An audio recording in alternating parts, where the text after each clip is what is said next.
What would you think is the definition of country in a way, or what is essential for what makes the distinction of country to, let's say, rock music?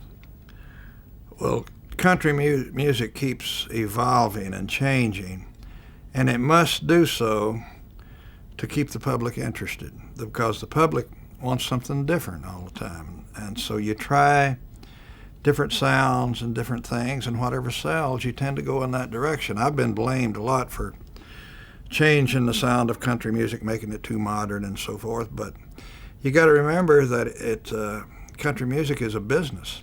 If you don't sell records, the artist is no longer on the label, and the producer, which was me, didn't have a job. So I had to make hit records. And you do that by, as I say, finding new sounds, new arrangements, new ideas for songs, new lyric ideas. And so it's changed and it's evolved so much, you can scarcely tell the difference now from pop music and country music. But also, those genres have changed too, like we have rap now and heavy metal and all that, which is not related to country at all. So there still is a distance there between country music and what sells to the kids, the young city kids. But no one is particularly to blame for the change, except the producers, the programmers for the radio stations, the people who buy the records, the songwriters. Everybody's to blame, but they're only giving the public what they want. This morning we spoke to a gentleman you very well know by the name of Waylon Jennings. Oh, yeah. Could you maybe tell us a little bit about how this, I don't know if it's right to say you discovered him, but certainly you the outlaw took him under your wings, right? Yeah. Could you tell us a little bit how that happened and how you discovered him and what you found in him?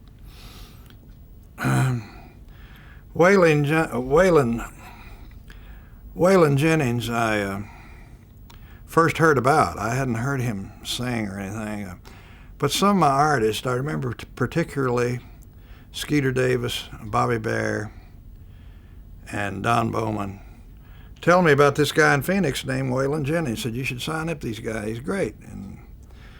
And they finally brought me a record, and it had 4 Strong Winds on one side and Just to Satisfy You on the other, and it was a label of Alamo Records, that trumpet player that had all the hits. I remember his name, Herb Alpert. It was Herb Alpert's label.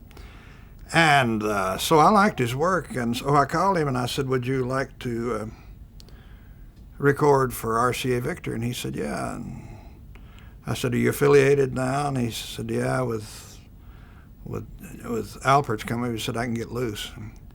So he came in and we recorded, and but I knew right away that I had discovered a good one, because he was very macho, and he wore leather, and he was handsome and good guitar player, and so I knew I'd found a good one. And that's one of the only times I ever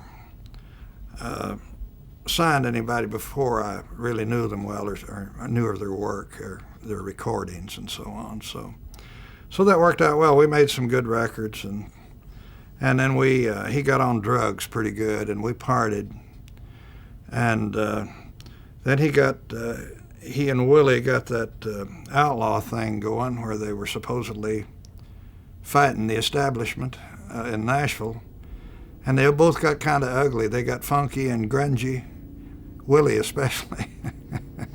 So the newspapers had something to write about, because these guys were fighting the establishment, and it was a good thing. It sold a lot of records and made them famous and so on. I tried to keep it from happening for a while, because we had about 5 producers, and I knew that once these guys started making their own records, that these producers would be out of a job, and it happened.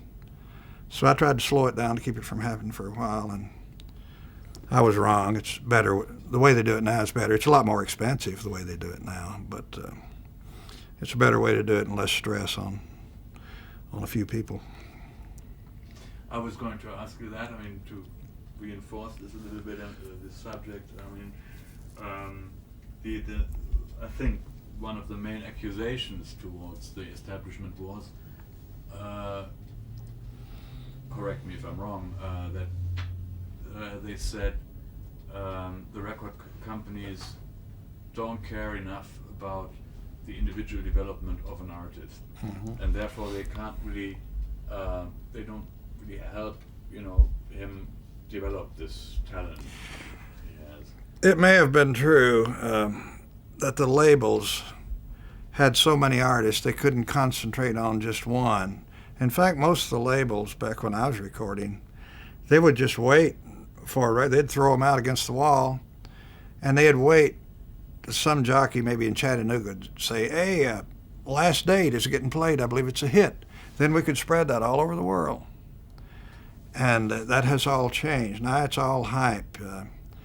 They have a smaller playlist, and the artists all have lawyers who are talking to the record company all the time and getting them behind an artist, getting to spend thousands and thousands of dollars on displays and promotions to the disc jockeys. So it's all changed, and there's a lot fewer artists now on labels.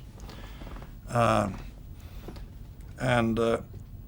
labels aren't making near as much profit, but they're selling a lot more records too, so it probably balances out. But the Outlaw album, that got all that started, I produced a few of those records with Waylon and maybe some of the others, I don't know, but I'm on there as producer, and some of our house producers made some of those records.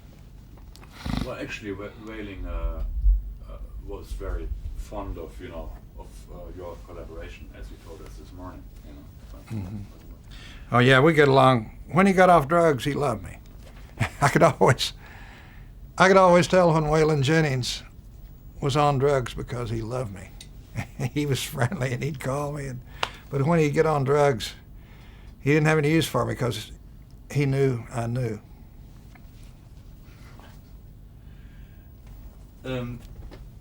You are being said to have opened up. I mean, we talked a little bit about that before, but I want to take it up again. To have opened up the idea of country music to pop music. Is this something you would agree upon, or was this intentional, or was this just, like you said before, new ideas in country music? The fact that some of my records that were pop hits around the world started out as an accident. I think Old Lonesome Me was one of the first ones. It got played by pop jockeys and country jockeys. Everybody's big hit all over the world. And after that, see, that particular record didn't use any steel guitar, no country fiddle. I played guitar on it with an amplifier with a tape loop in it where I get tape reverberation, which was brand new at that time. I mic'd the bass drum. I don't think that had ever been done before, where you said choom, choom, choom, choom. So that gave it a distinctive sound. And so after that, I didn't try to make pop records, but I tried to make records that did not include something that pop records didn't want, pop buyers didn't want. For instance, I hardly ever used steel guitar. Steel guitar became acceptable when Bob Dylan used it. He came here and made an album, used steel guitar. After that, it's okay, use it. Mark Knopfler used it and everybody. But before that, you couldn't do it because it made it sound too country.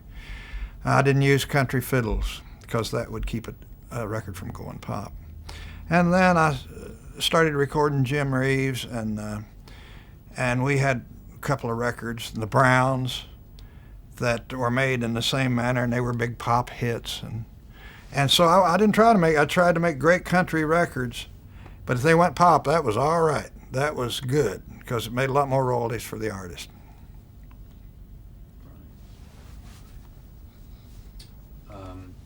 When you commercial ones. I don't know if you look at things like that, but if you were asked to judge the development in country music, connected to names like Garth Brooks or like that, what do you think about that? Is this in your opinion a success for country music? A person like him having 4 albums at once in the top 100 and selling. Well, I think Garth Brooks is great, what he's done for the business. If you listen to him, he sounds very, very country. He's not a pop singer at all in the style of Como or Tony Bennett or somebody. He's very country. The background is pretty sophisticated and thought out. The songs are great, usually. We've got the greatest writers in the world, I think, in Nashville. So, and he's selling so many millions of records, and that's good, because it's a business. But I understand the people who like the old traditional country music, and they can still buy that in collections. They can buy the old artists. And there are a few good country artists around recording, like Randy Travis and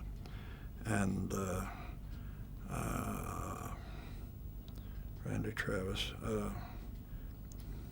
Patty, what's her name? Patty Underwood, is that her name? And there's some good country artists around. But we're selling more records than ever, and that's fine with me. There's a lot of trash out there, though, a lot of trash. But there's enough good ones, always enough good ones. Every once in a while, somebody will write a great melody and a great lyric, and you have a terrific song, and that gets us through the days and the nights. Well, thanks very much. Well, thank you.